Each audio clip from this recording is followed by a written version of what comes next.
tayo sa spot nating pamamanaan. Napaaga yung punta natin dito kasi titignan pa namin yung dagat kung kaya ba talagang sisirin, kasi galing to sa nag-aamihan yung hangin, malakas yung amihan. Magdadalang gabi hindi kami nakasisid. Sana hindi ganong malabo yung dagat para naman maka pangdurudugtong din tayo. Pangbigas. Ito kasama ko si Kaesparong Jomar, kami lang dalawa.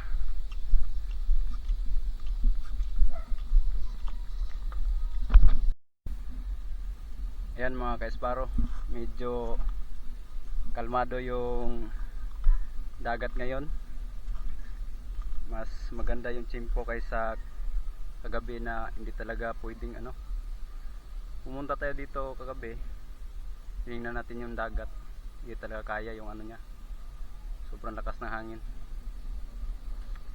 Yun, nandito tayo sa Barangay Karoyukan at nag-aantay lang kami dito na dumilim. Yun, nakikita nyo yung nasa tapat, yung nasa tapat natin, yan yung isla ng Higatangan. Tapos itong lugar na kung saan tayo pumwesto, ito yung Barangay Karoyukan. So abang-abang lang kayo mamaya. Ito yung unang sabak ng ating Akaso B50X. Sana makadali tayo para may pambigas. Yun, God bless. Ayun, ito po yung unang sisid natin mga Kaesparo. Ay, medyo umano naman yung hangin, emihan. Yun, sana makadali tayo. Thank you Lord sa mga biyaya na yung nilaan sa amin ngayon. Amen.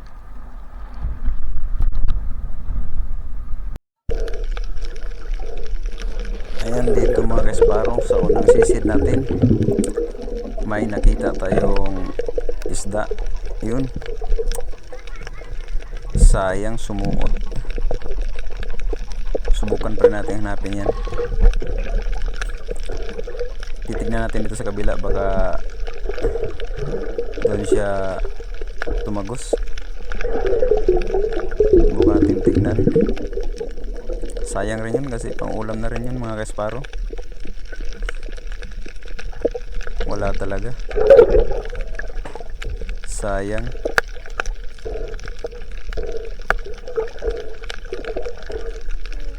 May pang sabaw na sana tayo mga Kaesparo.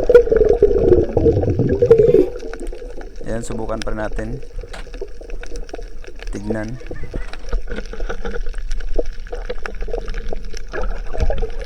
Yan, wala talaga. Ayun, dito sa second dive natin mga Kaesparo, may nakita tayong cuttlefish. Ayan, ang ganda ng kulay niya. Sapul kang cuttlefish ka.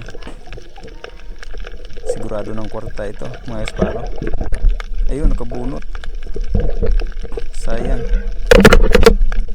Ayan, binilisan natin mag-reload dyan kasi para maka-second shot natin, kasi sayang din kapag mga Kaesparo. Pero masama na yung tama niya, di na gaanong nakakalangoy.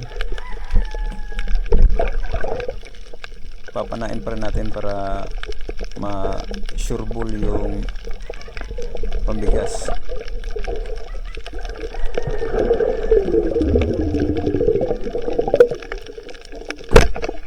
Ayun, tinamaan na mga Kaesparo. Hindi na makakawala yan. Sa timbangan ang bagsak niyan bukas. Ayun, thank you Lord, nakadali pa rin tayo ng kulumbutan. Ito yung cuttlefish na di na ganong lumalaki mga Kaesparo. Tingin ko ito mga nasa mahigit 1 kilo.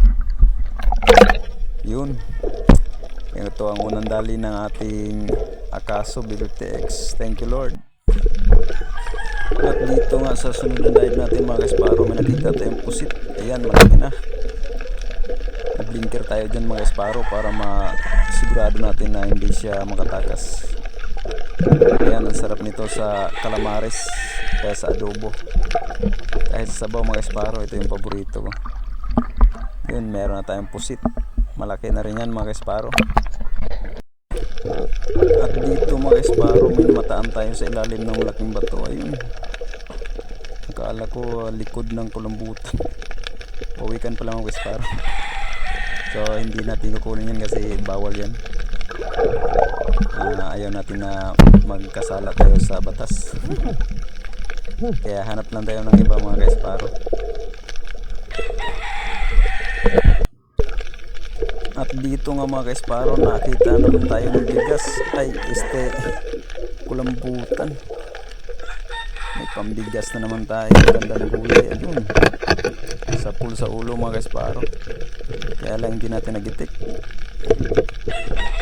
Nagpupumiglas pa siya. Maraming ata na naipuga mga esparo. Pero importante nakuha natin siya. Yan, ang ganda ng kulay mga esparo. Nasa higit 1 kilo na rin ito mga esparo. Sigurado na rin ang pambigas natin dito bukas. Ayan, ang laki. At dito naman mga esparo, malayo pala nakita natin yung bigas. Ay, cuttlefish pala mga esparo na lumalangoy. At ayan, sinisid kaagad natin yan. At yun, may plano pang tumakas mga esparo, pero hindi natin pakawalan yan.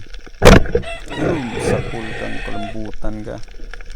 Ang ganda ng kulay mga esparo. Hindi pa rin natin nagitik, pero okay lang, importante nakuha natin. Yun, malaki na rin yan mga esparo. Nasa mga 1 kilo na rin. At sunod-sunod na yung mga cuttlefish na nakuha natin mga esparo. Siguro ito na talaga yung ano nila, oras na tatabi sila sa tabi. At dito mga esparo, may nakita tayong isang pangulam na pinaka-paborito ko talaga. Ayan, kinuha natin yan mga esparo dahil masarap din yan ulam. At isa mga paborito natin, kaya hindi natin pinalagpas mga esparo. At dito mga esparo, may nakita tayong pusit. Ayan o, nakadikit siya sa damo. Kaya lang nagdalawang isip tayo na kunin yung esparo kasi yung size niya di pa ganong malaki. Kaya di muna natin kukunin yun. Makalaki pa at makita kami ulit sa susunod. At dito mga esparo, malayo pa lang tanaw na natin na mayroong bigas na lumalangoy. Kulambutan pala mga esparo. Ayun, at lumapit po talaga sa atin. Gusto talaga nitong magpa-picture. Yan, tinunan mo natin ng video. Sarap pagkahin. Sa pool ang kulambutan mga esparo. Yun, nasama ng tama esparo. Hindi na gaano nakapaglaban. Pagka gumanyan yung kulay niya mga esparo, yun masama talaga ang tama. At yun, may pangdagdag pambiling bigas naman tayo mga esparo. Malaki-laki ng mga esparo, mga kulang-kulang 1 kilo na rin yan. At dito sa next dive natin mga esparo, may nakita tayong dagdag. Ayan, medyo malaki na rin mga esparo. Pwede na sa yun, sa pool. Sa sinabaw mga esparo. Kaya lang mag-ingat kayo nito dahil yung tinik nito napakasakit pagka ikaw ay natinik. Yun, good size na mga esparo. At dito sa next dive natin mga esparo, may nakita naman tayong pusit. Kaya nagblinker tayo mga esparo para siguradong hindi makatakbo. Sa pool yung pusit mga esparo. Ang sarap nito sa calamares, hindi kaya adobo mga esparo. Masarap din to sa mga esparo. So yun, malaki na rin mga esparo. Sold na yung pangulan nito. Yung ganda ng kulay niya mga esparo. Yun, at dito sa last dive na rin esparo, may yung cuttlefish. Ayan, ang ganda ng pwesto niya mga esparo. Sisigurado ito mga esparo para sigurado rin bigas. Ayun, gitip mga esparo. Ganyan yung kulay ng kulambutan kay esparo kapag na-gitip. talagang masama yung tama niya. Ganyan yung mga tama niya guys, para hindi na kayo mahirapan sa pagtanggal sa kanya. Yun, malaki na rin mga kasparo. Sigurado. Yun, thank you Lord. Salamat sa panonood.